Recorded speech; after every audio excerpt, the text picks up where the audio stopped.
Hello बच्चों, आपकी exercise 5.7 ख़त्म हो चुकी है। अब आइए बात करते हैं रोलेज थ्योरम की। आपकी एक्सरसाइज 5.7 के बाद जो दी गई है रोलेज थ्योरम और mean value theorem. Mean value theorem को हम अगली वीडियो में देखेंगे। अब इस वीडियो में बात करेंगे रोलेज थ्योरम की। रोलेज थ्योरम क्या होती है?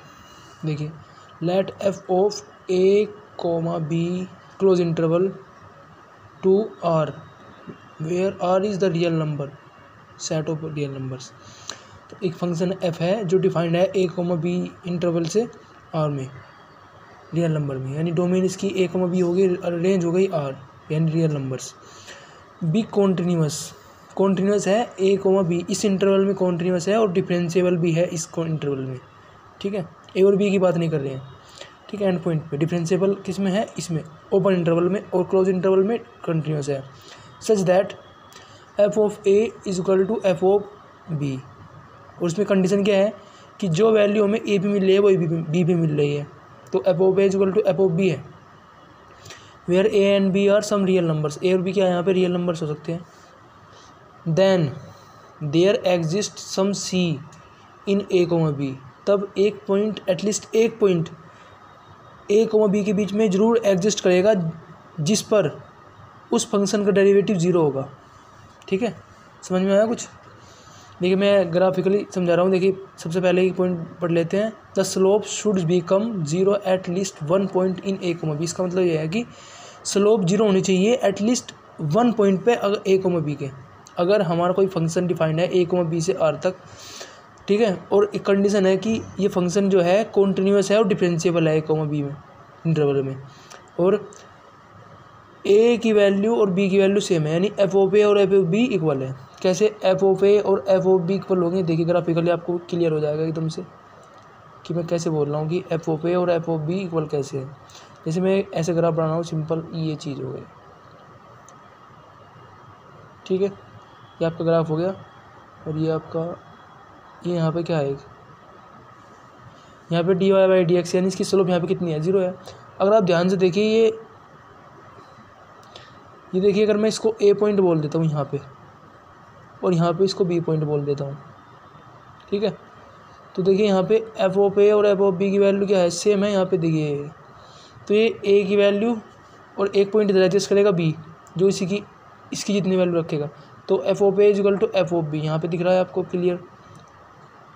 और फंक्शन क्या है? कॉन्टिन्यूस है, डिफरेंशिएबल है at each and every point except A और बी। ठीक है, तो ध्यान से देखिए, मतलब इस पर हम बात नहीं कर रहे अभी। इसके अंदर जो है ये चीज़, जो ए और पॉइंट भी हमने चूज़ किए हैं, उनके अंदर ये सब पॉइंट पे क्या होगा? फंक्शन कॉन्टिन्यूस है और डिफरेंशिएबल है। ठीक है, तो इसने कहा कि एटलीस्ट वन पॉइंट एग्जिस्ट, इन दो के बीच में एक पॉइंट एग्जिस्ट जरूर करेगा जिस पे हमारा डेरिवेटिव जीरो है, यानी स्लोप जीरो है। तो देखिए, यहाँ पे ये पॉइंट है, ये ऐसे जाएगा, देखिए स्लोप, तो यहाँ पे पॉइंट स्लोप क्या है हमारा? जीरो।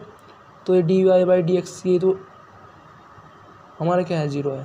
इसको हम क्या बोलते हैं? स्लोप बोलते हैं। तो आपका स्लोप इस पॉइंट पे क्या है? जीरो। तो so we can say this is the Rolle's theorem state. अब एक एग्जांपल और ले लेते हैं। देखिए, चीज़ें ग्राफिकली ज़्यादा अच्छे समझ में आती है, इसलिए कोई भी मैथमेटिकल अप्रोच हमेशा ग्राफिकली से सबसे पहले अप्रोच करनी चाहिए। देखिए, ये चीज़ है, ये है, ये है, ये है। देखिए, ये ए पॉइंट है, ये बी पॉइंट है। ठीक है, इसके अंदर ये फंक्शन पूरा डिफाइंड है, ए ओ कोमा बी। ठीक है, और इस फंक्शन को इधर जो मैंने इस पहले वाले एग्जांपल में लिया था, इतना फंक्शन लेंगे, ये हमारा फंक्शन है इतना यहाँ तक, ये मैंने एक्स्ट्रा से ड्रॉ कर दी। ठीक है, इतना लेंगे हम। ठीक है, यहाँ तक ए बी के बीच के बीच में। अब देखिए, यहाँ भी ए यहाँ से स्टार्ट है, यहाँ से बी एंड है। तो यहाँ पे एफ ऑफ ए कितना है? ज़ीरो, और एफ ऑफ बी कितना है? Zero. So we can say f of A is equal to F of b. और अगर आप ध्यान से देखिए, ए और बी के बीच में जितने भी पॉइंट है, सब पे क्या है? फंक्शन कॉन्टिन्यूस है और डिफरेंशिएबल भी है। ठीक है, at each and every point the function is continuous and differentiable between a and b. तो हमको देखना है। देखिए, अब हम इस रोलेज थ्योरम क्या बोलते हैं? रोलेज थ्योरम बोलती है कि इन दो पॉइंट के बीच में एटलीस्ट वन पॉइंट जरूर मिलेगा जिसका d y by d x zero होगा, यानी स्लोप जीरो होगा। तो ध्यान से देखिए, एक यहाँ पे है slope zero, d y by d x और एक इस पॉइंट पे है, तो यहाँ पे हमें 2 पॉइंट मिल गए, ठीक है। इसको मैं C1 बोल देता हूँ, इसको C2 बोल देता हूँ।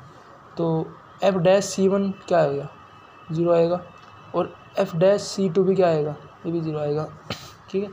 स्लोप 0 है ना, ठीक है। तो if you have any doubt in Rolle's theorem you can comment below in the comment box. इसको बोलते हैं रोलेज थ्योरम, ठीक है। अगर फंक्शन हमारा ए टू बी डिफाइंड है रियल नंबर में और कॉन्टिन्यूस है और डिफरेंशिएबल है इस इंटरवल में, और एफ ऑफ ए और एफ ऑफ बी इक्वल है, तो एटलीस्ट 1 पॉइंट एग्जिस्ट करेगा जिसपे d y by d x 0 होगा, यानी स्लोप 0 होगा, ठीक है। या f dash c equal to 0, कुछ भी बोल सकते हो आप, ठीक है। Okay bye.